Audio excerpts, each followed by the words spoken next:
Python. कल तक हमने डेटा टाइप्स के बारे में पढ़ लिया था, इनपुट आउटपुट फंक्शंस के बारे में पढ़ लिया था, और मुझे लग रहा है कल का वीडियो भी थोड़ा लंबा हो गया था, 1 घंटे से ऊपर हो गया था। तो आज हम ट्राई करेंगे कि इसको कम से कम टाइम में ख़त्म कर सकें। तो सबसे पहले स्टार्ट करते हैं ऑपरेटर्स इन पाइथन। तो ऑपरेटर्स कितने टाइप के हो सकते हैं पाइथन में? पाइथन में टोटल 7 टाइप के ऑपरेटर्स होते हैं। जैसे वो मैथमेटिक्स में देखते हैं ना, कभी एडिशन करना है किसी में, तो या फिजिक्स में अपन देखते हैं कि एंड और या लॉजिक गेट ऑपरेशन करना है, या बिटवाइज बीट्स में ऑपरेशन करना है, तो अलग अलग तरह से ऑपरेटर्स होते हैं इसमें। सबसे पहले अरिथमेटिक के बारे में पढ़ते हैं, जो कि अपन पता ही है, नॉर्मल बेसिक होता है, बचपन से करते आ रहे हैं। एडिशन, सब्ट्रैक्शन, मल्टीप्लिकेशन, इनकी जो सिंपल सिंबल्स हैं वही यूज होते हैं। डिवीजन, ठीक है। एक नया ऑपरेटर होगा आपके लिए शायद, ये मॉड्यूलस ऑपरेटर। मॉड्यूलस ऑपरेटर क्या करता है कि डिवीजन के बाद रिमाइंडर आपको बताता है। मतलब 26 से डिवाइड बाय 7 करूंगा तो जो रिमाइंडर बचेगा मेरे लिए, वो मेरा मॉड्यूलस कहलाता है। ये ऑपरेटर्स भी कई जगह काम आता है, जैसे कि अगर आपको चेक करना है कि कोई नंबर किसी से डिविजिबल है या नहीं है, कोई इवन नंबर या प्राइम इवन नंबर्स चेक करने के लिए, प्राइम नंबर चेक करने के लिए, तो ये फंक्शन, ये ऑपरेटर बहुत यूज होता है। ठीक है। उसके बाद अपन बात करते हैं कि अगर किसी पावर पावर यूज करनी हो, 5 की पावर 2, तो उसके लिए अपन डबल स्टार का यूज करेंगे, तो ये ऑपरेटर अपन को स्क्वायर देगा। एक ऑपरेटर पाइथन में, एक नया ऑपरेटर है जो कि फ्लोर डिवीजन कहते हैं। इसमें क्या होता है कि आपके जो डिवीजन के बाद इंटीजर वैल्यू है, उसी को रिटर्न करता है। ठीक है। उसके बाद आता है असाइनमेंट ऑपरेटर। असाइनमेंट ऑपरेटर किसको कहते हैं, यानी कि असाइनमेंट ऑपरेटर में वैल्यू असाइन की जाती है आपकी। जैसे फर्स्ट में अपन नॉर्मल जानते, जो इक्वल्स टू है, इसको असाइनमेंट ऑपरेटर कहा जाता है। इससे क्या होता है कि जो राइट साइड में जो वैल्यू है वो लेफ्ट साइड में असाइन हो जाती है वेरिएबल के। ठीक है। हम असाइनमेंट एक लाइन में भी कर सकते हैं, यानी कि multiple assignment in one line. जैसे कि आपने जितने लेफ्ट साइड में 3 वेरिएबल लिखे हैं, तो राइट साइड में भी आपने 3 वैल्यूज लिख ली हैं। इसमें एक बात ध्यान रखना कि जितने आपके राइट साइड में वैल्यूज हैं, उतने ही लेफ्ट साइड में वेरिएबल्स होने चाहिए, यानी कि लेफ्ट और राइट इक्विलिब्रियम में होने चाहिए। ठीक है सर। तो इसमें एक्स वाई जेड तीनों की वैल्यू 1 2 3 हो चुकी है। जैसे अगर अच्छा, एक सिंप्लीफिकेशन भी होता है जैसे कि प्लस इक्वल्स टू, इसका मतलब होता है कि x equals to x plus two. तो इसका मतलब x plus equals to two भी लिख सकते हैं हम इसको शॉर्ट में। तो हमको ये डबल नहीं लिखना पड़ता है। ठीक है। उसके बाद जैसे कि एक्स मॉड्यूलस इक्वल्स टू 4 लिखा है, तो इसका मतलब होता है कि x equals to x modulus 4। ठीक है। अब बात करते हैं कंपैरिजन। इन सब के बारे में आपको पता ही है, कंपैरिजन ये सब नॉर्मल बेसिक चीजें होती हैं। जैसे कि 2 इज लेस देन 3, अगर सही ट्रू होगा तो हमको ट्रू रिटर्न कर देगा ये। 5 इज लेस देन 3 फॉल्स है, फॉल्स रिटर्न कर दिया। अब अगर कंपैरिजन करते हैं स्ट्रिंग्स के ऊपर, स्ट्रिंग्स अपन ने कल पढ़ा ही थे। तो जैसे कि बी बी के बारे में अगर देखते हैं, तो बी अल्फाबेटिकली ए से बड़ा है, क्योंकि बी ए के बाद आता है, तो ये ट्रू होगा। जैसे कि अगर एक पर्टिकुलर मल्टी कैरेक्टर स्ट्रिंग की बात की जाए, यहाँ तो सिंगल कैरेक्टर था, मल्टी कैरेक्टर में कैसे कंपैरिजन करते हैं, तो सबसे पहले इसने इस स्ट्रिंग के फर्स्ट कैरेक्टर एच और एच को कंपेयर किया, फिर दोनों स्ट्रिंग के सेकंड कैरेक्टर को कंपेयर किया, वाई वाई इक्वल है, फिर थर्ड कैरेक्टर के ऊपर कंपेयर किया, तो थर्ड कैरेक्टर में ई बड़ा है ए से, तो इसलिए इसने ट्रू रिटर्न कर दिया। सिमिलरली यहाँ पे दोनों स्ट्रिंग्स मैच कर रही हैं, तो इसलिए ट्रू। अब यहाँ पे इक्वल्स टू का अपन ने लेस देन पढ़ लिया, ग्रेटर देन पढ़ लिया। अब इक्वल्स टू ऑपरेटर क्या कहलाता है? अगर पाइथन में आपको किसी दो स्ट्रिंग, दो वेरिएबल, किसी भी दो ऑब्जेक्ट्स को कंपेयर करना है, तो आपको डबल इक्वल यूज करना होता है। मतलब आपको 2 बार इक्वल्स टू साइन यूज करना है। ठीक है। तो वो इक्वल्स टू ऑपरेटर कहलाता है। जैसे कि दो, अब यहाँ पे पाइथन अपन को टाइप केस सेंसिटिव होती है, तो यहाँ पे एस जो है वो कैपिटल में और ये केस स्मॉल में, तो ये मुझे फॉल्स रिटर्न करेगा। उसके बाद यहाँ पे 5 इज नॉट, अब एक ऑपरेटर होता है नॉट इक्वल टू। अगर इक्वल्स टू एक ऑपरेटर है, तो अगर कोई नॉट इक्वल्स टू होगा, तो हमें ट्रू रिटर्न करेगा। कब? जब कंडीशन फॉल होती है, फॉल्स है, 5 2 के इक्वल्स नहीं है, यानी कि कंडीशन फॉल्स है, तब इसने अपन को ट्रू रिटर्न किया। एक ऑपरेटर है ग्रेटर देन इक्वल्स टू, ये भी हमें बेसिक बेसिक चीजें हैं, सारी चीजें, तो इस पे हम ज़्यादा ध्यान नहीं देंगे। ठीक है। अब बात आती है लॉजिकल ऑपरेटर्स की। लॉजिकल ऑपरेटर्स अपने फिजिक्स में पढ़ रखे हैं, लॉजिक लॉजिक गेट के बारे में, एंड और नॉट गेट जो है ना। तो एंड गेट की, जैसे कि एंड गेट में क्या होता है कि आ, वो एंड गेट ट्रू रिटर्न करेगा जब दोनों इनपुट ट्रू होंगे। अदरवाइज अगर कोई भी एक इनपुट फॉल्स होता है, तो एंड गेट अपन को फॉल्स रिटर्न करता है।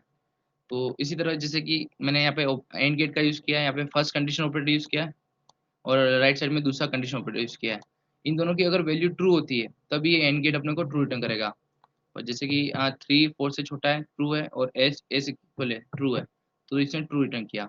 तो अगर मान लो मैं यहाँ पे चेंज कर लेता हूँ लेस देन 2, जबकि ये कंडीशन फॉल्स हो जाएगी, ये कंडीशन ट्रू है, तो ये अपने को फॉल्स रिटर्न करेगा। ठीक है। अब आती है और ऑपरेटर। और ऑपरेटर में सही सही है कि अगर दोनों ही इनपुट फॉल्स हैं तभी और गेट अपने को क्या देता है, फॉल्स देता है। अदरवाइज कोई भी अगर एक ट्रू है तो वो अपने को ट्रू रिटर्न कर देगा। तो एक्स की वैल्यू ट्रू है, वाई की वैल्यू फॉल्स है, इसका आउटपुट क्या आएगा, ट्रू। ठीक है। अब बात करते हैं नॉट की। नॉट गेट भी होता है, किसी अपन लॉजिक गेट्स पढ़ते हैं तब नॉट गेट क्या करता है, जो भी अपना इनपुट है उसको रिवर्स कर लेता है। तो अपना जो एक्स अगर ट्रू है तो इसको फॉल्स कर देगा। अब बात आई आइडेंटिटी ऑपरेटर। आइडेंटिटी ऑपरेटर क्या कहता है कि कोई एक वेरिएबल दूसरे वेरिएबल के एकदम सेम है। अपन आइडेंटिटी की बात करते हैं ना, जब मैट्रिक्स की बात करते हैं कभी मैथमेटिक्स में, तो आइडेंटिटी मैट्रिक्स या फिर आइडेंटिटी का मतलब होता है कि वो मैच कर रहे हो एक दूसरे सेम, एकदम एग्जैक्टली सेम हो। तो जैसे कि x इक्वल्स टू 5 लिखा मैंने और y इक्वल्स टू x, तो x की जो वैल्यू थी y में चलेगी। अब मैंने चेक किया कि x इज y है क्या, यानी कि x और y दोनों सेम है, तो इसने ट्रू रिटर्न किया। यहाँ पे x y जो है वो x को रेफर कर रहा है। यहाँ पे रेफरेंस का अपन बाद में समझेंगे, रेफरेंस क्या होता है तो जब ऑब्जेक्ट्स पढ़ेंगे तब। बेसिकली y की कोई खुद की मेमोरी नहीं है, y सिर्फ x को ही पॉइंट कर रहा है और x की वैल्यू को पॉइंट कर रहा है y एक्चुअल में। y ने खुद की अपनी कोई वैल्यू नहीं ली है। तो नेक्स्ट अपन देखते हैं x इज y, दोनों ही अलग अलग वैल्यू है, x की भी अलग मेमोरी लोकेशन है, y की भी अलग मेमोरी लोकेशन है। यहाँ चेक करते हैं कि x इज y ट्रू है, ट्रू है। ठीक है। अब मेंबरशिप ऑपरेटर है। पहले ऊपर था आइडेंटिटी ऑपरेटर, नीचे मेंबरशिप। मेंबरशिप बताता है कि वो कोई एलिमेंट उसका मेंबर है या नहीं है। तो x इक्वल्स टू सिद्धेश लिखा मैंने, और यहाँ चेक किया कि s इन x, ये हमने कल भी बात की थी जब एक चार्ल्स जेवियर वाली एक स्ट्रिंग ली थी और अपन ने चेक किया था कि मेंबरशिप चेक की थी कि x इसका मेंबर है या नहीं है। तो उसमें भी अपन इस ऑपरेटर को पढ़ रखा है पहले भी। तो s उसका x का पार्ट है, इसलिए इसने ट्रू रिटर्न कर लिया। अब मेन जो ऑपरेटर है बिटवाइज ऑपरेटर, ये थोड़ा हार्ड है इसको समझने के लिए। आपको क्या करना पड़ेगा कि जो जितने भी नंबर्स होते हैं उनके बिट बाइनरी रिप्रेजेंटेशन समझना होगा। अगर आपको नंबर्स का बाइनरी रिप्रेजेंटेशन आता है तब इस ऑपरेटर को इजीली समझ सकते हो। तो बाइनरी रिप्रेजेंटेशन आप गूगल पे सर्च कर लेना एक बार कि किसी भी नंबर के बाइनरी रिप्रेजेंटेशन कैसे देखे जाते हैं। एक पूरी टेबल होती है, जैसे कि जीरो को आप जीरो जीरो जीरो जीरो से रिप्रेजेंट करते हो, वन को जीरो जीरो वन,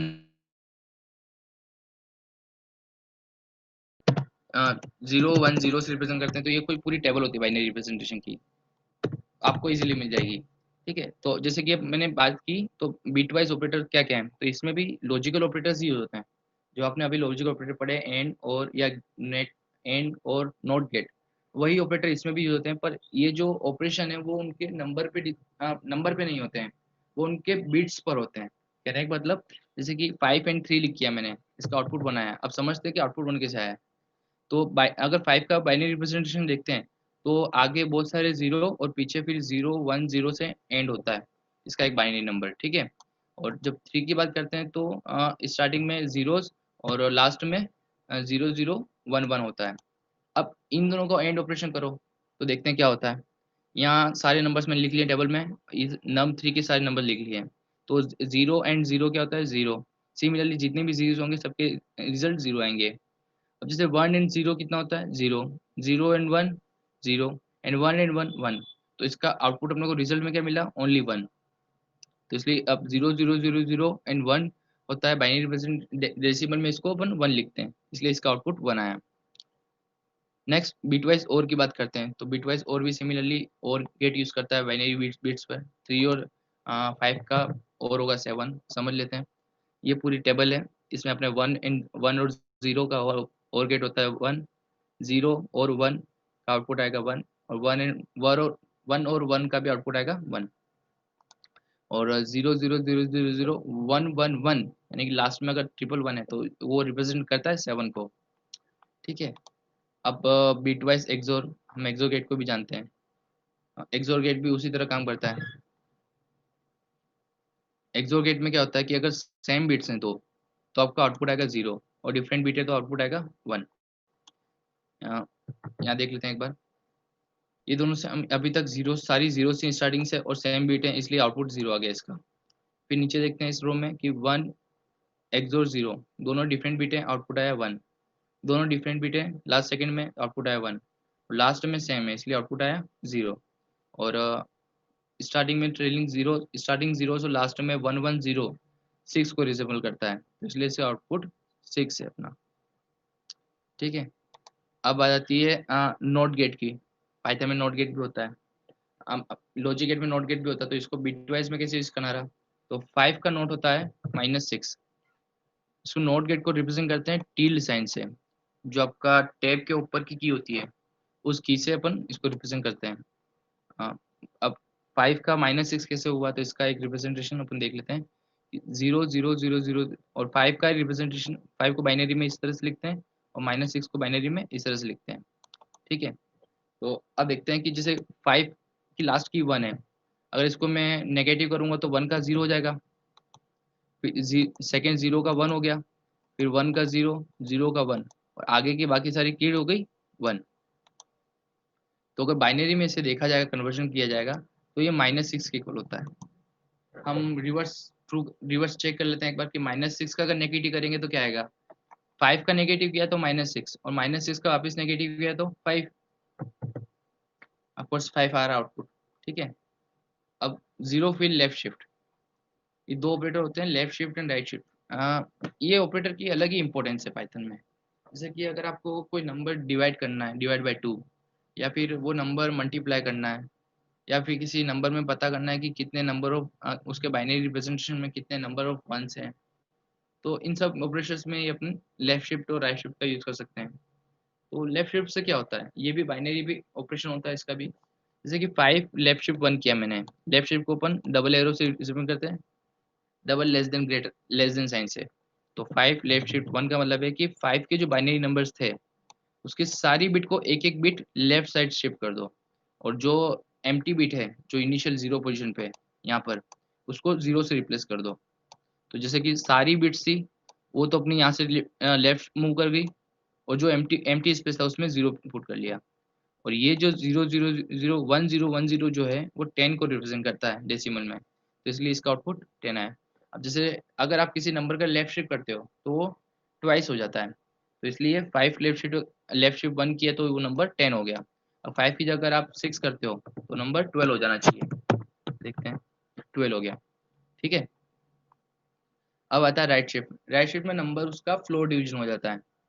तो जैसे कि यही बाइनरी रिप्रेजेंटेशन है 5 का, अगर उसको मैं मूव करता हूँ तो यहाँ से सारी इस फर्स्ट 0 को छोड़ के सारी बिट्स को मूव कर दिया मैंने लेफ्ट साइड में, तो ये 1 तो यहाँ पे गायब, 1 तो हट जाएगा वहाँ से, और ये 0 1 की पोजीशन ले लेगा, और यहाँ जो स्टार्टिंग में स्पेस बचा उसको मैं 0 पे फिल कर देंगे।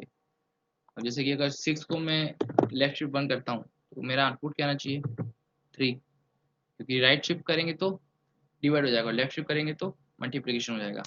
ये ऑपरेटर्स हैं, आधे ऑपरेटर्स आपने पढ़ रखे हैं पहले से, कुछ ऑपरेटर्स जैसे कि बिटवाइज ऑपरेटर्स और शिफ्ट ऑपरेटर्स, ये आपने आपके लिए नया है, थोड़ा इसको प्रैक्टिस करोगे तो आपको आ जाएगा। और बाइनरी नंबर्स को आपको डेसिमल में बाइनरी नंबर्स आप एक बार देख अपने हिसाब से रिसर्च कर लेना। ठीक है, और अभी ऑपरेटर्स में किसी को प्रॉब्लम है, क्योंकि ऑपरेटर्स अब इतने ही है। सर थोड़ा जूम कर दो, sorry I missed it. Eklavya Joshi sorry I missed your chat. मैं आपका जुपिटर नोटबुक आपको प्रोवाइड कर दूंगा एकलव्य, आप उसको अपनी जुपिटर नोटबुक में अपलोड करके उसको रन करा के चेक कर सकते हो। ठीक है, अ, अगर थोड़ा फास्ट लग रहा है, कुछ गड़बड़ लग रही है तो आप मुझे बीच में रोक सकते हो, ठीक है ना, क्योंकि अब दूसरा स्टार्ट करने जा रहे हैं।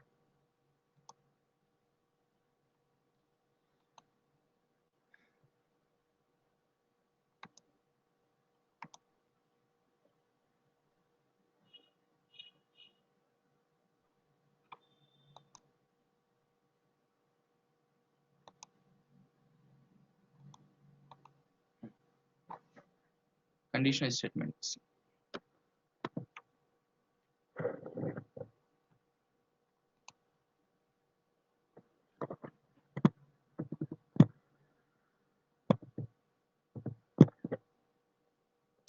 ठीक है, अब कंडीशनल स्टेटमेंट्स क्या होते हैं। मान लो कि आप कोई कोड लिखते हो, और आपको कोई कंडीशन ट्रू करनी है कि यार मेरी जो इनपुट वैल्यू होगी, अगर वो 10 से छोटी है तो मैं आउटपुट कुछ ऐसा दूंगा, अगर इनपुट वैल्यू मेरी 10 से बड़ी है तो मेरा आउटपुट कुछ इस तरह से होना चाहिए। या फिर आप जैसे कोई परसेंटेज या किसी की ग्रेडिंग करते हो, तो आप पता करते हो कि अगर किसी बच्चे का एवरेज मार्क्स 70 to 80 हैं तो उसको A+ ग्रेडिंग देनी है। अगर उसके मार्क्स 45 से बिलो हैं तो उसको फेल करना है। तो ये कंडीशंस चेक करके आपके कोड को कैसे रन किया जाता है, उसका उसको उसको यूज़ करने के लिए आप कंडीशनल स्टेटमेंट्स का यूज़ करते हैं। पाइथन में कंडीशनल स्टेटमेंट्स इफ और एल्स, ये दो कीवर्ड से यूज़ होता है। ठीक है, तो एक बार ये फ्लो चार्ट है। फ्लो चार्ट यानी कि मतलब क्या होता है कि कोड आपका किस तरह से एग्जीक्यूट होता है, उसके बारे में आप देख लेते हैं कि सबसे पहले अपना ऊपर से कोई भी पाइथन का कोड रन हो रहा है लाइन बाय लाइन। फिर अपने कंडीशन चेक की कि कोई भी कंडीशन डाल दी कि वो नंबर 10 से छोटा है बड़ा है, तो अगर वो कंडीशन ट्रू होती है तो अपना जो इफ के बाद या कंडीशन के बाद जो कोड ब्लॉक ऑफ कोड है वो रन हो जाएगा। और अगर कंडीशन फॉल्स हो जाती है तो सीधा उस ब्लॉक ऑफ कोड के बाद अपना बाद वाली लाइन रन होगी। तो देख लेते हैं कि क्या है। जैसे कि इफ की बात करते हैं, A 33 लिया है और B 200 लिया है। ठीक है, अगर बी ए से बड़ा है, जो कि ऑफकोर्स है, तो अपना जो ए के बाद का जो स्टेट इफ के बाद का स्टेटमेंट वो रन हो जाएगा। बी रन हो गया। यार गाइस अब मैं इफ को एक बार लिखना बता देता हूँ क्योंकि इफ की सिंटेक्स क्या है प्रॉपर तरीके से। इसे मैं लिखा इफ और उसके स्पेस देके उसकी कोई कंडीशन दे दी, मैंने यहाँ पे कंडीशन ट्रू दे दी है। आपको क्या करना है कि अब इफ के बाद का जितना भी ब्लॉक ऑफ कोड है जो कि इफ के अंदर ही आ रहा है, उसको डिफाइन करने के लिए आपको यहाँ पे कॉलन लगाना है और एंटर कर देना है। तो स्टार्टिंग में जो स्पेस जो टैब आएगा वो ये डिफाइन करता है कि आप अभी जो भी लाइन लिखोगे वो इफ के अंदर की लाइन है। मैंने यहाँ पे प्रिंट लिख लिया, प्रिंट इनसाइड इफ। ठीक है, और नेक्स्ट जब जितने भी एंटर दबाता जाऊंगा वो उसके अंदर ही होगा। मैं बैक स्पेस दबा के बाहर आता हूँ उसके और प्रिंट लिखता हूँ आउटसाइड इफ। इसको रन करा के देखते हैं एक बार। तो क्या वो इफ कंडीशन ट्रू थी, क्योंकि मैंने पहले ही ट्रू दे दिया उसको। उसके बाद इसने इनसाइड इफ रन हुआ पहले और फिर आउटसाइड इफ। अगर इस इफ की कंडीशन में फॉल्स कर देता हूँ तब क्या होगा, ये इनसाइड इफ वाला प्रिंट नहीं होगा और सीधा आउटसाइड इफ वाला होगा। क्यों? क्योंकि कंडीशन फॉल्स होती है तो वो क्या करता है कि इफ के बाद का कोड चलने लग जाता है, पर इफ के अंदर का कोड नहीं चलेगा। ठीक है, अब जैसे कि बात करते हैं कि यूजर से इनपुट लेके अपन कंडीशन चेक करते हैं और इसमें अपन कॉम्बिनेशन ऑफ कंडीशन यूज कर रहे हैं जैसे कि एंड गेट यूज करके, है ना। तो रन करते हैं कि एंटर नंबर। ठीक है, तो मैंने कोई नंबर लिया 10 ले लिया। अब एंटर करते हैं, ए इज इवन नंबर और ग्रेटर देन 5। ये क्या किया कि इसमें मैंने कंडीशन क्या रखी कि ए 5 से बड़ा है। हाँ, 10 5 से बड़ा है। और दूसरा चेक किया कि अगर 10 2 से डिवाइड होता है। अपन इवन नंबर को कैसे डिफाइन करता है हर कोई, मतलब अगर आपसे पूछा जाए कि इवन नंबर क्या होते हैं तो आप क्या कहोगे कि ऐसे नंबर जो कि 2 से डिवाइड हो जाए वो इवन, और जो ना हो वो ओड नंबर। तो मैंने यही किया कि 2 से उसका रिमाइंडर लिया। मैंने मॉड्यूलस ऑपरेटर आपको पता है, वो मॉड्यूलस ऑपरेटर क्या करता है, रिमाइंडर देता है। अगर 2 से डिवाइड करने के बाद में अगर रिमाइंडर 0 आता है, क्योंकि 0 के इक्वल हो जाता है, तो मुझे कंडीशन ट्रू हो जाएगी, दोनों ही ट्रू हो जाएंगी और एक प्रिंट स्टेटमेंट प्रिंट हो जाएगा। ठीक है, एक और कंडीशन देख लेते हैं कॉम्बिनेशन के। ए बी सी तीन बुलियन डेटा टाइप लिए मैंने। एक ए की वैल्यू ट्रू है, बी की वैल्यू फॉल्स और सी की वैल्यू ट्रू है। ठीक है, अब मैंने चेक किया कि इफ ए और बी एंड सी, तो इसमें सबसे पहले क्या होगा कि जो ब्रैकेट के अंदर के ऑपरेटर है उसको इवेल्यूएट करेंगे अपन। तो ए और बी की वैल्यू क्या है, ए और बी ट्रू और फॉल्स दोनों, और ऑपरेशन क्या करता है, ट्रू रिटर्न करेगा। और फिर अपन ने एंड किया सी से, सी की वैल्यू क्या है, ट्रू। ट्रू एंड ट्रू क्या हो जाएगा, ट्रू हो जाएगा। एंड गेट भी ट्रू एंड ट्रू को ट्रू करता है, तो ये रन हो जाएगा। अब बात करते हैं कि अगर आपने इंडेंटेशन यानी कि स्टार्टिंग में टेब नहीं दिया तो क्या होगा, ये एरर देगा। क्यों? क्योंकि आपने ठीक है इंडेंटेशन नहीं दिया, मतलब प्रिंट स्टेटमेंट जो है वो इफ के बाहर है, पर आपने इफ की कोई डेफिनेशन भी नहीं दी है, मतलब इफ के अंदर का भी कोई कोड होना चाहिए। तो इसके लिए अगर मेरे को एरर नहीं चाहिए, मैंने इफ की कंडीशन बना दी, तो अगर मुझे इफ के अंदर कुछ रन नहीं करवाना है तो मैं पे सीधा पास लिख लूंगा। पास एक कीवर्ड होता है जो कि पाइथन में एग्जीक्यूट नहीं, रन नहीं होता है वो चीज, बस उसको फंक्शन की डेफिनेशन बना के छोड़ देता है। ट्रू। ये पास हो गया, इफ का कोई भी स्टेटमेंट नहीं है और बाद में इफ के बाद बाहर आते हैं आउटसाइड, तो वो ट्रू प्रिंट कर देता है। ठीक है, अब आती है एलिफ की बात। अच्छा ठीक है, कंडीशन चेक कर ली। सबसे पहले आपको बोला गया कि अगर किसी बच्चे के मार्क्स 90 अबो है तो आपको ए ग्रेड देनी है। फिर आप उस चेक करोगे कि अगर 90 से बिलो है तो क्या करें। फिर अपन दूसरी कंडीशन चेक करेंगे कि वो 80 से अबो है, 90 से बिलो है, तो ये चीज बी ग्रेड देनी है। तो उसको एल्स कैसे कैसे डिफाइन किया जाए कि अगर ये नहीं तो ये वाली कंडीशन ट्रू, तो उसके लिए कीवर्ड होता है एल्स इफ, जो कि किसके लिए सिंबलाइज होता है, एल्स इफ। अगर फर्स्ट वाली कंडीशन फॉल्स हो जाती है तो अपन सेकंड वाली कंडीशन को चेक करो। तो if the previous condition fails then the check this condition. इसका फिर मीनिंग यही है कि अगर प्रीवियस कंडीशन फॉल्स होती है तो फिर आप एलिफ को सिंपली यूज नहीं कर सकते, मतलब बिना इफ के एलिफ को यूज नहीं कर सकते। आपको उसके पहले इफ या एलिफ होना जरूरी है। ठीक है, जैसे कि मैंने देखा ए इज अ नंबर, मैंने पॉजिटिव और नेगेटिव नंबर के लिए मैंने कोड लिखा है यहाँ पे। मैं चेक करता हूँ, कोई एक नेगेटिव नंबर लिखा है, ठीक है, तो इसने मुझे बता दिया कि वो नंबर नेगेटिव है। फिर इसने कंडीशन चेक की, ए ने ए से बड़ा है नंबर, उसने बोला कि नहीं यार ए से छोटा है, तो यहाँ पे फॉल्स रिटर्न हो गया। इफ जब फॉल्स हुआ तो बाहर आ गया। फिर इसने कंडीशन चेक की, अगर इफ फॉल्स है, इफ अगर मतलब ब्रेक हो चुका है, तो अब ये वाला ब्लॉक वन चेक करेंगे। एल सिर्फ ए छोटा है क्या, हाँ ए से छोटा है, तो इसने प्रिंट कर दिया नेगेटिव नंबर। आगे बात करते हैं एलिफ। मैंने जैसे बताया था आपको कि बिना इफ के एलिफ नहीं चल सकता। तो मैंने यहाँ रन करा के देखता हूँ, यहाँ एरर आ गई। क्यों? क्योंकि इसके ऊपर कोई भी इफ या एलिफ कोई भी डिफाइन नहीं है। ठीक है, तो अगर मैं इसको एलिफ को हटा देता हूँ और फिर रन कराता हूँ तो ये इजीली रन हो जाएगा। एल्स, अब एल्स क्या है? जैसे कि अपन कोई क्वेश्चन पूछता है, पजल पूछता है, ठीक है, या फिर कोई ऑप्शंस होते हैं मल्टीपल चॉइस वाले। आपने चार ऑप्शंस होते हैं, आपने तीन ऑप्शन लगा लिए और आपके तीनों ऑप्शन गलत आंसर है, तो फिर आप क्या सोचते हो, यार ये तीनों आंसर गलत है, मतलब ये लास्ट वाला तो बिल्कुल ही टाइट ही होगा, इसमें कंडीशन चेक करने की कोई जरूरत ही नहीं है। आंख बंद करके राइट कर लेते हैं अपन, है ना, अगर कोई तीन ऑप्शंस गलत होते हैं। तो सिमिलर इसमें भी यही है कि अगर आपका इफ या जितने भी एल्स इफ हैं, अगर वो सारे फॉल्स हो जाते हैं तो आपका एल्स वाला स्टेटमेंट प्रिंट हो ही जाएगा, मतलब। ठीक है, तो जिसको रन कराते हैं अपन, हमने जीरो दिया। जीरो इसलिए दिया क्योंकि वो जीरो ना तो जीरो से ग्रेटर है, जीरो ना ही जीरो से स्मॉलर है, तो इसलिए एल्स वाला पार्ट प्रिंट हो जाएगा कि नंबर इज जीरो। ठीक है, अब बात करते हैं, let's have one more example. एक और एग्जांपल लेते हैं, जैसे कि डायरेक्ट इफ के बाद ही अपन एल्स का यूज करते हैं। नंबर इज इवन या नंबर ओड, इवन ओड के लिए। तो नंबर मैंने ले लिया 5, ओड नंबर है, ठीक है। अब बात करते हैं कि यार अगर तुम्हारे पास इफ के बाद सिर्फ एक ही लाइन है, तो आप इफ को सिंगल लाइन में भी लिख सकते हो। जैसे कि ए और बी की वैल्यू ले ली मैंने, और इफ के बाद मेरे को सिर्फ प्रिंट ही करना है, तो मैं उसको कॉलन के बाद एक स्पेस देकर पूरी स्टेटमेंट लिख सकता हूँ। ठीक है, मल्टी लाइन स्टेटमेंट नहीं हो आपके पास, तो आप सिंगल लाइन में भी उसको खत्म कर सकते हो। ठीक है, शॉर्ट हैंड इफ एल्स को भी अब शॉर्ट हैंड, इसको अपन सी में या फिर सी प्लस प्लस में इसको टर्नरी ऑपरेटर कहा जाता है। वहाँ पर उसमें इफ और एल्स दोनों ही एक ही लाइन में यूज हो सकते हैं। तो ये टर्नरी ऑपरेटर्स हैं, इसको कैसे करते हैं, इसका सिंटेक्स एक बार समझा देता हूँ। जैसे मैंने मैक्सिमम नंबर फाइंड करना है, तो मैंने क्या किया, यहाँ पे इफ के बाद एक कंडीशन चेक की, ए बी से बड़ा है या छोटा है। तो ए अगर बड़ा है तो इसने क्या किया, ए रिटर्न कर देगा ये। तो जो इफ का जो स्टेटमेंट है वो इफ के आगे आएगा, और एल्स का जो स्टेटमेंट है वो एल्स के बाद आएगा। तो इस तरह से हम टर्नरी ऑपरेटर को डिफाइन करते हैं कि इफ का स्टेटमेंट, फिर इफ की कंडीशन, और फिर एल्स के बाद एल्स की स्टेटमेंट। मैक्सिमम नंबर 5 आ गया, ठीक है।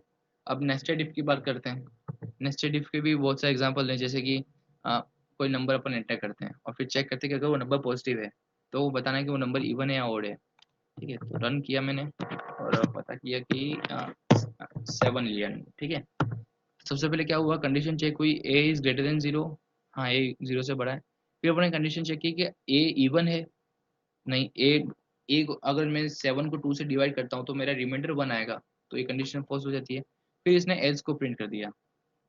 ठीक है, ये नेस्टेड डिफेंस होते हैं। पास स्टेटमेंट के बारे में आपको बता ही दिया है, अगर कोई कंडीशन आपको अगर उसका ट्रू हो रही है पर उसको अगर एग्जीक्यूट नहीं कराना है तो आप पास का यूज कर लेंगे। ठीक है, अब ये इफ एल्स की बात हो गई कि अगर कंडीशंस की बात करनी है तो आपको कैसे फ्लो चार्ट यूज करना है। अब बात करते हैं लूपिंग की। अब क्या करना है कि जैसे लिस्ट है, स्ट्रिंग है, अब हर बार उसकी कोड नहीं लिख सकते हो कि अगर लिस्ट के सारे एलिमेंट को आपको चेंज करना है, जैसे कि लिस्ट में 4 एलिमेंट हैं, ठीक है, 1 2 3 4, और आप चाहते हो कि 1 2 3 4 को चेंज करके ABCD कर दूं, तो आप ऐसा लेंदी कोड नहीं लिखोगे कि हाँ, लिस्ट ऑफ 0 इक्वल्स टू ए, फिर आप लिस्ट ऑफ 1 करोगे, फिर लिस्ट ऑफ 2, और जितने एलिमेंट्स हैं तो सारे एक एक हर लाइन नहीं लिखोगे। तो आप क्या करोगे, ये रिपीटेशन वर्क है, उसको आप एक लूप लूप में कर लेते हो। तो पाइथन में ऐसे 2 लूप होते हैं, वाइल एंड फॉर। ये 2 कीवर्ड्स हैं जिससे अपन लूपिंग कर सकते हैं, क्योंकि लूपिंग अपने को सिर्फ सिंपल हेल्प करता है कि मल्टीपल लाइन ऑफ कोड या सिमिलर, जैसे कि एक जैसा ही कोड है, बस एक थोड़ा सा वेरिएशन है अगर, तो अपन उसको कैसे रन करा सकते हैं। तो फ्लो चार्ट कुछ इस तरह से कि सबसे पहले आप लूप में क्या करना होता है कि आपको कोई भी एक वेरिएबल, लूपिंग वेरिएबल को आप इनिशियलाइज करते हो, जिसके ऊपर आप लूप करोगे। जैसे कि आप कहते हो ना कि 10 तक गिनती गिनो या 100 तक गिनती गिनो, तो गिनती गिन रहे तो जो नंबर है वो लूपिंग है, वो उसके ऊपर अपन इटरेट कर रहे हैं। या फिर अपन कहते हैं कि लिस्ट लिस्ट के सारे एलिमेंट, तो लिस्ट के जो जितने भी लेंथ है, उस लेंथ के लिए अपन एक वेरिएबल लगा लेंगे इंडेक्स के लिए। इंडेक्स 0 होगा, 1 होगा, 2 होगा, तो ऐसा वेरिएबल लूपिंग वेरिएबल कहते हैं। उसको इनिशियलाइज करो, फिर आप लूप की कंडीशन चेक करते हैं।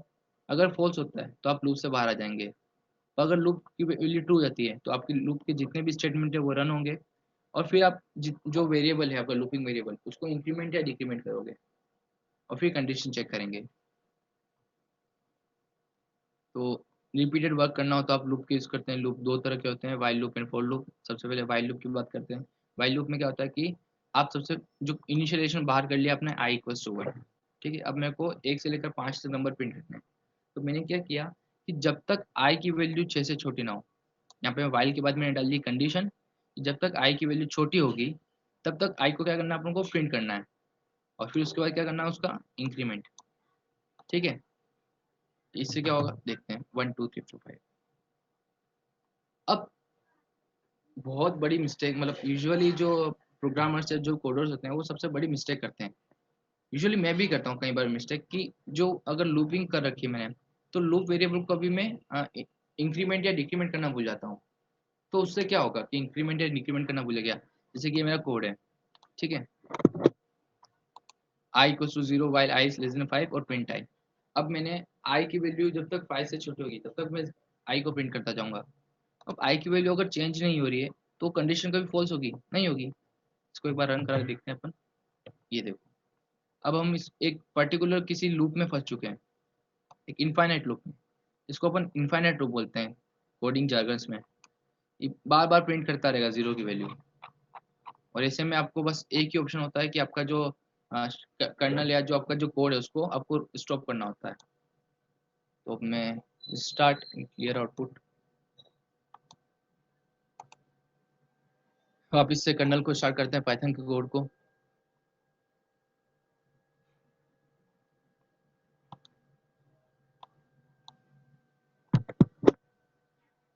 ठीक है, अब लूप को ब्रेक करना है। अच्छा, अब किसी ने बोला कि यार मैं कोई लूप काम कर रहा हूँ, कोई पर्टिकुलर वर्क कर रहा हूँ, पर इसने बोला कि अगर आपके पास में कोई इनपुट या कोई डेटा या कोई एक ऐसा वेरिएबल ऐसा आ जाए जो आपकी कंडीशन अगर इसको सेटिस्फाई करता है, तो आप लूप को वहाँ पे खत्म कर दो। जैसे कि मैंने कहा कि आपको इनपुट लेना है कुछ नंबर्स, अगर आपका एक इनपुट में आपने 0 डाल दिया तो बस वहाँ पे इनपुट आपको इनपुट लेना खत्म कर देना है। या फिर पर्टिकुलरली बात की कि आपका अगर आपको प्रिंट करना है कोई नंबर, पर अगर अब वो नंबर 5 से बड़ा हो जाता है तो आपको यहाँ पे ब्रेक हो जाना है। तो उसके लिए अपन ब्रेक कीवर्ड का यूज करते हैं। यहाँ क्या क्या है कोड को एक बार समझ लेते हैं। आई की वैल्यू 0 इनिशियलाइज कर दी, आई जब तक 10 से छोटा होगा तब तक ट्रू रहेगा। आई प्रिंट कर दिया अपन ने। फिर अपन चेक किया कि अगर आई की वैल्यू 5 से बड़ी है तो ब्रेक कर दो, लूप से बाहर आ जाओ, नहीं तो आपको आई को इंक्रीमेंट करना है, ठीक है। आई की वैल्यू 0 1 2 3 4 5 6, यहाँ पे 6 प्रिंट होगा, उसके बाद चेक करेगा कि 6 की वैल्यू 5 से बड़ी है, तो वो ब्रेक कर दिया, इसमें ब्रेक हो गया और लूप के बाहर आ गया, ठीक है। अब कंटिन्यू की बात करते हैं। कंटिन्यू क्या चीज़ है, इसलिए कि अब कभी लूप में आपको ऐसा हो कि पर्टिकुलरली 1 से लेके 10 तक नंबर प्रिंट करने हैं, अब आपको क्या करना है कि कोई पर्टिकुलर एक नंबर या पर्टिकुलर किसी का मल्टीप्लिकेशन मल्टीप्लिकेशन नंबर आपको प्रिंट नहीं करना है। तो आप कंटिन्यू का स्टेटमेंट करते हो। कंटिन्यू क्या करता है कि कंटिन्यू के बाद की वाइल वाइल लूप में जितना भी कोड होता है वो पूरा ही पूरा उसको आप एक्सप्लिसिट कर देते हो, उसको छोड़ देते हो। जैसे कि हम देखते हैं कि I is less than 6, I plus equals to 1, I की वैल्यू मैंने पहले इंक्रीमेंट कर ली। फिर अगर चेक किया कि अगर आई मॉड्यूलस 3 इक्वल्स टू 0 है, यानी कि अगर वो पर्टिकुलर नंबर 3 से डिवाइड हो रहा है या 3 का मल्टीपल है, तो उसके बाद मैंने कंटिन्यू कर दिया, तो क्या होगा कि इसके वाइल के बाद जितना भी स्टेटमेंट है वो सब रन नहीं होगा। एक बार रन करके देखते हैं। आई देखो स्टार्ट में इनिशियल वैल्यू 1 हो गई, 1 प्रिंट कर दिया। फिर 2 हुई, 2 प्रिंट कर दिया। 3 जैसे हुई, इसने क्या किया कि यहाँ पे 3 इक्वल्स कंडीशन ट्रू हुई, इसने कंटिन्यू कर दिया। तो अपना जो कोड है वो यहाँ से सीधा वाइल लूप पे चला गया। ठीक है, यहाँ से सीधा इसके नीचे नहीं गया और सीधा यहाँ पे चला गया कंडीशन में। उसी तरह 6 के लिए भी ऐसा ही हुआ। चलो 6 के लिए तो रन ही नहीं होगा, जैसे 5 6 will equal to I equal to 6 हो जाएगा, ये कोड वहीं खत्म हो जाएगा। अब लूप एल्स की बात करते हैं। कई बार क्या होता है कि आपका अगर वाइल लूप यहाँ एंड होता है, तो आपके पास कोई कंडीशन प्रूव करानी होती है कि अगर ये वाइल लूप एंड जब एंड हो जाएगा तो मैं एल्स कुछ प्रिंट करना चाहता हूँ, तो आप लूप एल्स भी यूज़ कर सकते हो। इसमें क्या होता है कि वाइल के साथ में आप एल्स यूज़ कर सकते हो। आपने एल्स को इफ के साथ भी चेक किया है, ठीक है, एल्स पार्ट एग्जीक्यूटेड। अब अगर आपका जो वाइल लूप है वो नेचुरली ब्रेक नहीं होता है, यानी कि अगर इफ कंडीशन ब्रेक का स्टेटमेंट यूज करके अगर आप ब्रेक करते हो उसको वाइल लूप को, तो एल्स आपका एग्जीक्यूट नहीं होगा। ठीक है, एल्स इसकी वजह से हुआ, एल्स एग्जीक्यूट नहीं हुआ है।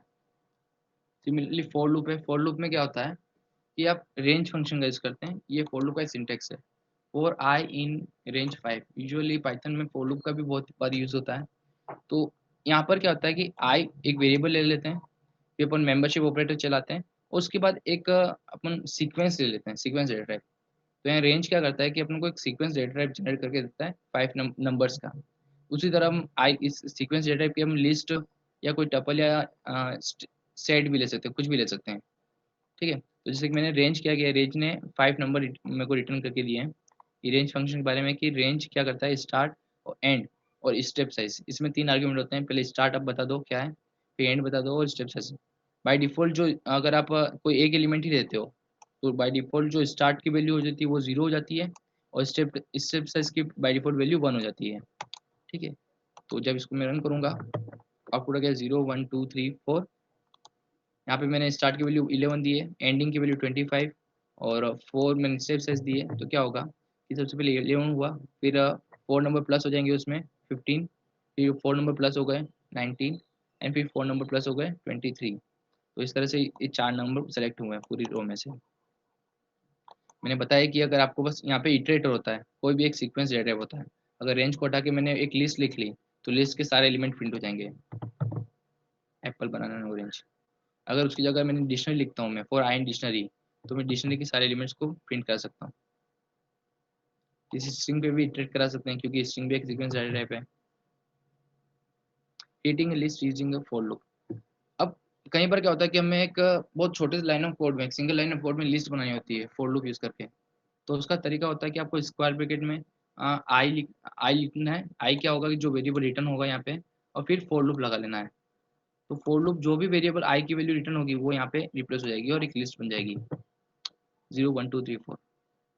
आपको क्या करना है कि अगर जैसे कि उस नंबर के ऊपर कोई ऑपरेट करना है, जो आई रिटर्न हुआ उसके ऊपर भी अगर कुछ ऑपरेट करना है, तो आप वो भी कर सकते हो।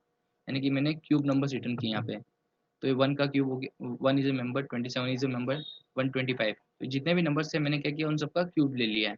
ठीक है, 10 तक के नंबर से। अब ब्रेक कंटिन्यू एल्स, जैसे आपने वाइल लूप में ब्रेक कंटिन्यू एल्स देखा था, उसी तरह इसमें भी ब्रेक कंटिन्यू एल्स होता है। ठीक है, नेस्टेड फॉर लूप की बात किया है, तो नेस्टेड फॉर, ये for loop and for loop, जैसे इफ में बात की थी, इफ कंडीशन ट्रू होती है उसके बाद दूसरी अंदर की इफ कंडीशन ट्रू होगी, तो इसी में क्या होगा कि बाहर का फॉर लूप चलेगा और फिर उसके अंदर का अगर फॉर लूप लगा रखा है, तो इसका मतलब समझते हैं। क्या है कि जे जे जो है, जे की कितनी वैल्यू होगी, आई से लेकर 5, यानी कुछ पर्टिकुलर जे कुछ 5 टाइम या आई से लेकर 5 टाइम रन होगा, और फिर ये जितनी बार रन होगा ये जे भी 5 टाइम रन होगा। यानी कहने का मतलब अगर इसका जो आउटपुट देखते हैं, तो इसमें क्या हुआ कि आई से लेकर 5, पहली रो जे से रिटर्न कर ली इसने, 5 एलिमेंट रिटर्न कर लिए इस फॉर लूप ने। फिर ये फॉर लूप फिर से रन हुआ, क्योंकि आई की वैल्यू वापस इंक्रीमेंट हो गई, आई आई से लेकर 5 तक, आई की वैल्यू 1 से लेकर 5 तक। वापिस से जे फिर से रन हुआ 3 बार, अगली बार 3 बार रन होगा, फिर अगली बार 2 बार रन होगा।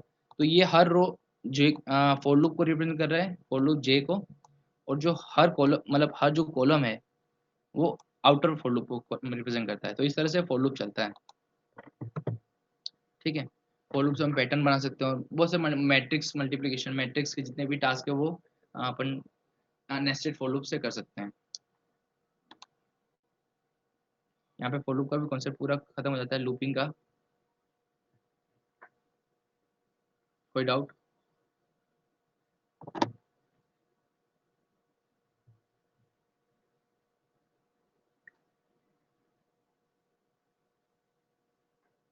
सर फॉर लूप डिक्शनरी के साथ कैसे यूज होगा? ठीक है, एक बार फिर से देख लेते हैं उसको।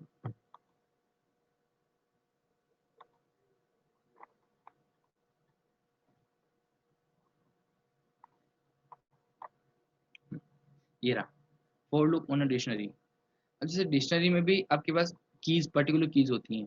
तो ये क्या करता है कि फॉर आई इन डिक्शनरी जैसे आपने लिखना है, ठीक है, तो डिक्ट मार्क्स जो है डिक्शनरी, ये इसकी कीज को रिटर्न करेगा। अपने डिक्शनरी पढ़ते समय उसको पढ़ा था ना कि कीज और वैल्यूज होती हैं हर डिक्शनरी के पास में। तो ये जो डिक्ट मार्क्स है एक कीज को रिटर्न करेगा कि कीज एक तरह की लिस्ट होगी, ठीक है, लिस्ट के सारे एलिमेंट्स होंगे। तो जैसे कि उसके एलिमेंट्स क्या क्या होंगे, मैथ्स, इंग्लिश एंड साइंस। तो ये मैथ्स इंग्लिश साइंस पे इटरेट करेगा, और फिर अपन ने क्या किया कि यहाँ पर डिक्ट ऑफ मैथ्स, यानी कि मैथ्स जो एक कीवर्ड है उसको डिक्ट ऑफ आई को रिप्रेजेंट किया, तो उसकी वैल्यू 78 हो गई। तो डिग मार्क्स जब आप लिखते हो तो वो उसकी कीज के ऊपर इटरेट करता है, ना कि पूरी डिक्शनरी पे। अब हम जानते हैं कि डिक्शनरी एक तरह से उसमें कोई इंडेक्सिंग नहीं होती है, पर आप उसकी कीज पे तो इटरेट कर सकते हो, कीज तो रिटर्न कर सकते हो ना।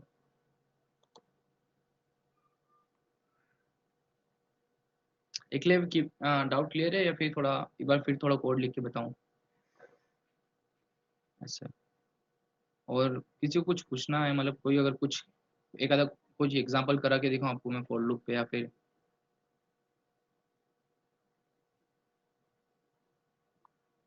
क्योंकि अब हम यहाँ पे वेब हम बंद करने, क्लास बस हो चुकी है आज की, आज का जितना कवर करना था। तो अब कोई कोड करके बताऊं आपको मैं सिंपल सा?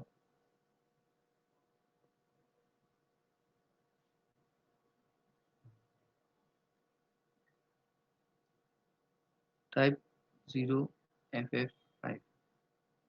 सब फॉर लूप एक बार शॉर्ट में। आयुष प्रसाद, मैं आपके ऊपर आता हूँ। पहले एक बार मैं ये फॉर लूप के बारे में फिर से समझी दे देता हूँ, फिर उसके बाद टाइप 00। ठीक है,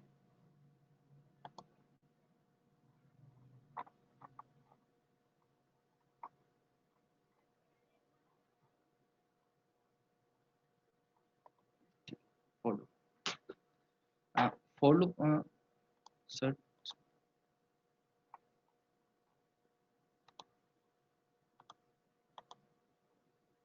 फॉर लूप क्या होता है कि पर्टिकुलरली किसी भी एक सीक्वेंस डेटा पे इटरेट करता है। तो जैसे कि मैंने यहाँ पे फॉर आई, ये आई क्या हो गया, लूप वेरिएबल। जैसे अपन यहाँ पे भी वाइल लूप के लिए आई यूज करते हैं ना स्टार्टिंग में, तो आई एक वेरिएबल हो गया, लूप वेरिएबल, जिसके ऊपर हम इटरेट करेंगे। अब वो आई की वैल्यू चेंज किस होगी, आई की वैल्यू कहाँ से उठाएगा वो एक एक करके? तो उसने आई इन चेक किया कि रेंज, रेंज फंक्शन क्या करता है कि हमको कुछ नंबर्स रिटर्न करता है। अब जितने भी उसमें नंबर, जैसे कि मैंने 6 लिखा, यहाँ पे लिखा मैंने 4 से लेकर 4, 10, यानी कि 4 से लेकर 10 तक के मेरे को नंबर्स मेरे को रिटर्न कर देगा ये। तो मैंने क्या कि आई यहाँ से एक एक नंबर को उठाएगा, 4, 5, 6, 7, 8 एंड 9, ठीक है, और फिर अपन उसको इटरेट करेंगे यहाँ पे, प्रिंट आई। तो इसने 4, 5, 6, 7, 8, 9, ये जो सेकेंड वाली अपन आर्ग्यूमेंट देते हैं वो क्या होता है, एक्सप्लिसिट होता है, यानी कि ये कवर नहीं होगा। ये हमने पहले ही बता रखा है, इंडेक्सिंग में भी ये होता है कि जो सेकंड वाला आर्गुमेंट कवर नहीं होता, उसके पास एक्सप्लिसिट होता है ना। स्लाइसिंग के टाइम अपन ने देखा था कि जो फर्स्ट आर्गुमेंट होता है वहाँ से इंडेक्स स्टार्ट होता है, और जो सेकंड आर्गुमेंट होता है उसके जस्ट पहले ही वो स्लाइसिंग खत्म हो जाती है ना? और अगर आपको पर्टिकुलर फोर नंबर 0 से नंबर चाहिए तो आप इस तरह से कर सकते हो। आपको अगर नंबर की, जैसे कि मैंने यहाँ पे 10 ले लिया, पर मेरे को नंबर यहाँ कुछ पर्टिकुलर एक क्या बोल सकते हैं, टाइम्स, किसी पर्टिकुलर टाइम चाहिए मेरे को, कि मतलब 3 टाइम्स चाहिए हर नंबर। पहले नंबर 0 लूंगा, फिर उसके बाद 3 नंबर, 2 3 नंबर छोड़ के नंबर लूंगा, तो अगर उस हिसाब से देखेंगे तो स्टार्टिंग मैंने 0 से की, फिर 10 तक मेरे को नंबर चाहिए, जो स्टेप साइज होगी उस नंबर्स की वो 3 होगी। तो पहले सबसे पहले 0 लिया, फिर उसके बाद थर्ड नंबर लिया, फिर 6 लिया, फिर 9 लिया। ठीक है। रेंज एक तरह का सीक्वेंस रिटर्न करता है अपन, ये फंक्शन है जो पाइथन का फंक्शन, जो कि अपने को पर्टिकुलर नंबर की सीक्वेंस रिटर्न करेगा। अब सीक्वेंस के लिए तो कोई भी सीक्वेंस डेटा टाइप यूज कर सकते हैं, तो इसलिए अपन ने एक लिस्ट डेटा टाइप यूज किया for I in fruits. Fruits क्या कर रहा है कि एक सीक्वेंस है, तो अपन ने क्या कि जो मेंबरशिप ऑपरेटर से क्या किया कि हर एक वेरिएबल को एक्सेस किया। सबसे पहले एप्पल को, फिर बनाना को, फिर ऑरेंज को। ठीक है। और इस तरह से आई प्रिंट हो चुका है। उसी तरह अपन ने डिक्शनरी की कीज वैल्यू जो की लिस्ट है उसके ऊपर अपन ने इटरेट किया है। स्ट्रिंग में अपन हर एक उसके इंडेक्स एलिमेंट पे इटरेट किया अपन ने। ठीक है। हाँ, स्ट्रिंग को कुछ इस तरह से भी अपन कर सकते हैं कि for I in range length of string,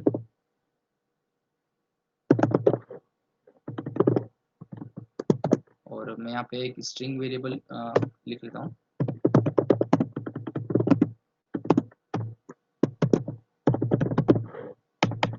अब क्या करेंगे, आई इसने क्या किया, रेंज फंक्शन ने क्या किया कि जितनी स्ट्रिंग की लेंथ है, स्ट्रिंग की लेंथ कितनी 8, तो 8 तक के वो नंबर 0 से लेकर 7 तक रिटर्न कर देगा मेरे को। और फिर मैं क्या करता हूँ कि जो स्ट्रिंग है पर्टिकुलर उसके इंडेक्स को प्रिंट कर देता हूँ। Print string. तो ये क्या किया, इस एक एक स्ट्रिंग को इसने रिटर्न किया, स्ट्रिंग के हर एक इंडेक्स को प्रिंट कर दिया। ठीक है। इसमें अपन फॉर लूप भी बना सकते हैं, आपको बस कंडीशन लिखनी है जो कि इटरेट करेंगे, आई की वैल्यू होगी, और आगे उसके जिस चीज़ को रिटर्न करना है। अब जैसे आई की अगर मैं वैल्यू मल्टीप्लाई टू कर देता हूँ, आई के ऊपर +3 लिख लेता हूँ, तो क्या होगा कि आई की जितनी वैल्यू आई उस सब में 3 एड हो जाएगा। 3 एड हो गया आई की हर वैल्यू में। यही ऑपरेटर हमने इसमें इस लाइन में किया था। इसमें क्या किया कि फॉर लूप लगाया है, और फॉर लूप के साथ में जो आई की वैल्यू, एन की जो वैल्यू है, उस एन की वैल्यू के ऊपर कंडीशन चेक की अपन ने कि इफ अगर वो एन की वैल्यू अगर वो ओड होती है, एन की जो एन मॉड्यूलस 2 का मतलब कि अगर वो 1 आएगा इक्वल्स टू 1 है, तो वो नंबर क्या है, ओड है। अगर वो एन, सबसे पहले उसने कंडीशन चेक की, अगर ओड है तो अपन क्या करना है कि वो एन का क्यूब लेना है और रिटर्न कर देना है। तो 0 से लेकर 10 तक जितने भी ओड नंबर थे उन सबका क्यूब आ चुका है। ठीक है। और जैसे कि कंटिन्यू कंटिन्यू कर सकते हैं, I equals to 3, condition continue break वगैरह सब अपने वाइल लूप में सेम, जैसे वाइल लूप में वैसे ही सब कुछ है इसमें। ठीक है। For loop, outer for loop, इसको इनर फॉर लूप बोलते हैं अगर कोई फॉर अंदर हो तो।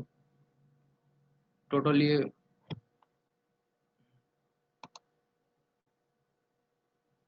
ऋषि, फॉर लूप का तो क्लियर हो गया।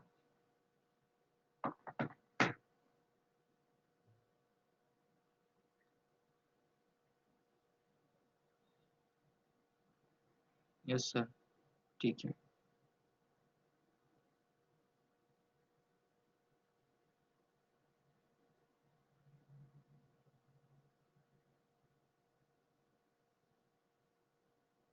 और किसी,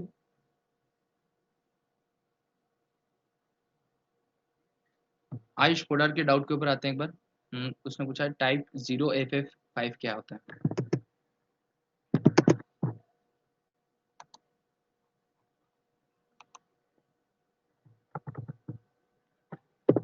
टाइप 0FF5।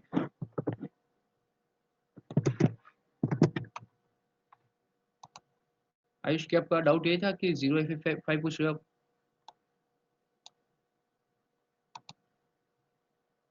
सॉरी, ये तो मुझे एरर दे रहा है, बल्कि 0x, हाँ 0xFF बराबर, ये हेक्साडेसिमल नंबर्स को रिप्रेजेंट करता है।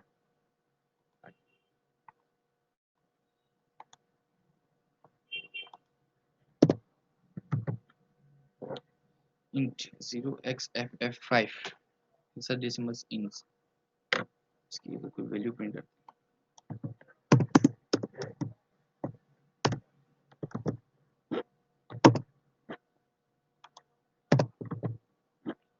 4085।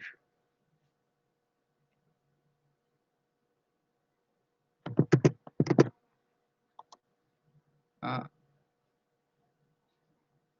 एकलव्य एंड आयुष, मैं आपको ये डाउट आपको बाद में क्लियर कर बताता हूँ, क्योंकि मुझे भी डाउट है क्या ये क्या चीज़ है? ये एक्चुअल में इसको कहते हैं हेक्साडेसिमल नंबर सिस्टम में ही है, पर इसको इसकी वैल्यू के साथ मेरे को एक बार वेरीफाई करनी पड़ेगी। तो मैं आपका डाउट बाद में क्लियर कर दूंगा, है ना? कोई प्रॉब्लम तो नहीं है अभी आपको? क्योंकि सडनली मुझे भी नहीं याद मुझे कि कैसे कन्वर्शन करते हैं हेक्साडेसिमल्स का।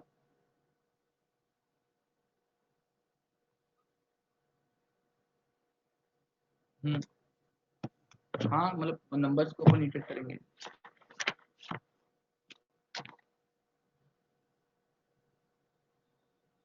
0x ff 5।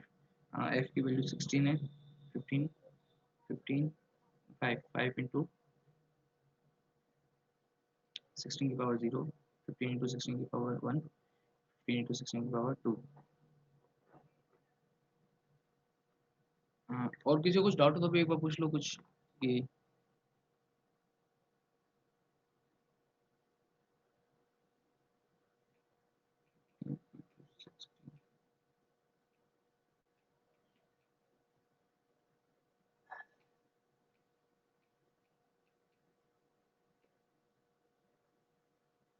हुआ।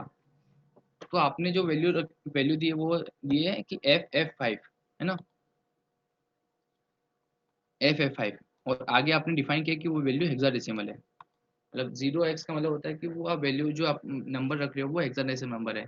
और इसको पाइथन ने इंटीजर में कन्वर्ट किया है और वैल्यू उसकी 4085 रखी है। तो हुआ ऐसा है कि हेक्साडेसिमल नंबर सिस्टम जैसे कि अपन जो कोई भी लैंग्वेज पढ़ते हैं ना, जैसे कि हिंदी, इंग्लिश, संस्कृत, वैसे ही अलग अलग नंबर सिस्टम्स भी होते हैं। जैसे कि बाइनरी नंबर हो गया 0101, हमेशा वो 010 में बात करते हैं। जो डेसिमल नंबर वाले होते हैं 0 1 2 3 4 5 6 7 8 9 10, इस तरह के नंबर होते हैं। ऐसे ही ऑक्टल नंबर्स होते हैं, हेक्साडेसिमल्स नंबर होते हैं, बीसीडी नंबर्स होते हैं। तो अलग अलग नंबर सिस्टम्स हैं ये। तो जैसे कि आपने बताया कि हेक्साडेसिमल, तो एफ को हेक्साडेसिमल में 15 से रिप्रेजेंट किया जाता है। ठीक है? तो यहाँ पर दो बार एफ है, यानी कि दो बार 15, और फिर लास्ट नंबर है 5। ठीक है? अब यहाँ पे इसका कन्वर्जन का तरीका क्या होता है कि आपको लेफ्ट मोस्ट साइड से स्टार्ट करना होता है। और इसमें से कि 5, जो 5 है उसमें मल्टीप्लाई करो आप 16 की पावर 0 का, फिर प्लस करें आप 15, 15 इंटू 16 की पावर 1 प्लस 15 इंटू 16 की पावर 2। तो इस तरह से बढ़ जाएगा। यहाँ पे 15 16 की पावर 0 से मल्टीप्लाई करेंगे, यहाँ 16 की पावर 1 से, और यहाँ 16 की पावर 2 से, और इसी तरह आगे मल्टीप्लाई करते जाएंगे। और इसका जो रिजल्ट आएगा वो अपना इंटीजर नंबर होगा। ठीक है? हाँ, तो जैसे कि पर में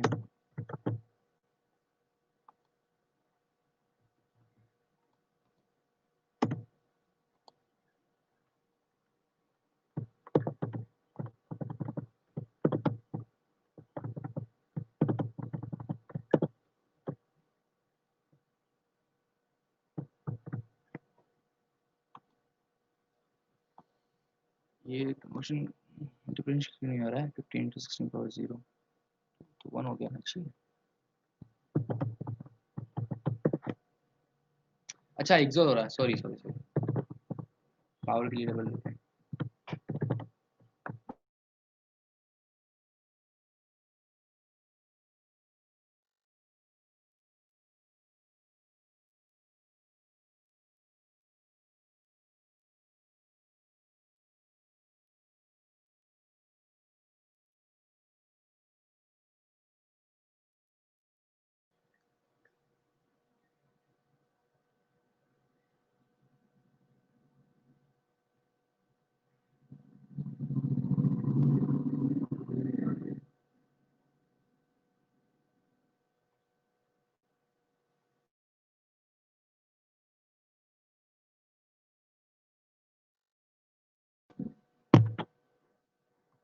हेलो, कनेक्ट हो?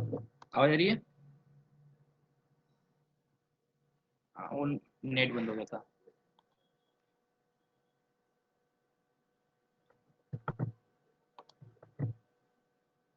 जो अपने नंबर्स थे ना, ये FF5। तो F का मतलब होता है 15, सेकेंड F 15, और ये जो 5 दे रखा है उसका मल्टीप्लाई किया अपन ने। यहाँ से लेफ्ट से स्टार्ट करते हैं अपन 0 से, और फिर उसके बाद जाते हैं सेकेंड नंबर पे आया 1, फिर थर्ड नंबर पे आया, 1 2, ठीक है। तो उसी तरह कोई दूसरा नंबर ले लेते हैं, जैसे कि एग्जांपल लेते हैं एफ 0x A F 5। तो इसका मतलब 2805। ये क्या हुआ, तो इसने क्या किया, 16 की पावर 0 से 5 को मल्टीप्लाई किया, फिर 60 पावर 1 का f से मल्टीप्लाई किया, f 15 को रिप्रेजेंट करता है। उसके बाद 16 की पावर 2 को a से मल्टीप्लाई किया, a 10 को रिप्रेजेंट करता है यहाँ पे हेक्साडेसिमल्स में। ये अब नंबर सिस्टम से, अगर आप चाहते हो तो मैं नंबर सिस्टम की भी अलग क्लास ले सकता हूँ एक, और अगर आप खुद से भी सर्च कर सकते हो नंबर सिस्टम के बारे में। जैसे आपको इतना डीप में जाने की जरूरत नहीं, इसलिए मैंने बताया नहीं कॉन्सेप्ट आपको। ठीक है क्लव्य, अभी थोड़ा डाउट क्लियर है एकलव्य?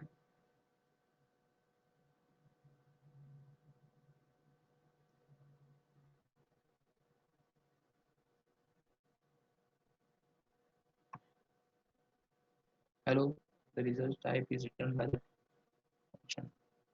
सर आपके x क्यों नहीं है पाइथन में डिफाइन? हमें पाइथन में इंटीजर टाइप ही होता है, तो जितना भी अगर आप कोई दूसरा डेटा टाइप भी ले रहे हो, जैसे कि ऑक्टल भी लेते हो, तो उसको भी पाइथन इंटीजर में ही कन्वर्ट करेगा। जो बेस्ट है, जो डेटा टाइप अपने पास, जो डेटा टाइप अवेलेबल है, या तो इंटीजर है या वो फ्लोट डेटा टाइप है, तो उसको इम्प्लिसिटली कन्वर्शन होता है।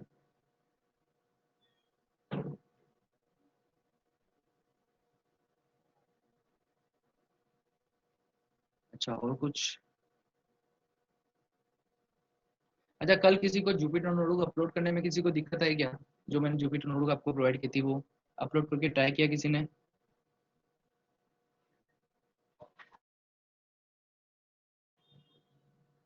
किसी ने ट्राई किया क्या जुपिटर नोटबुक अपलोड करके? Eklavya Joshi, yes sir. तो किसी में कुछ प्रॉब्लम तो नहीं है आपको? बाकी किसी ने बाकी किसी ने ट्राई नहीं किया क्या? ऋषि? हाँ, ठीक है, अगर किसी को कुछ पूछना है तो रुक सकता है, बाकी आप लीव कर सकते हो। ठीक है, यहाँ पे क्लास खत्म होती है।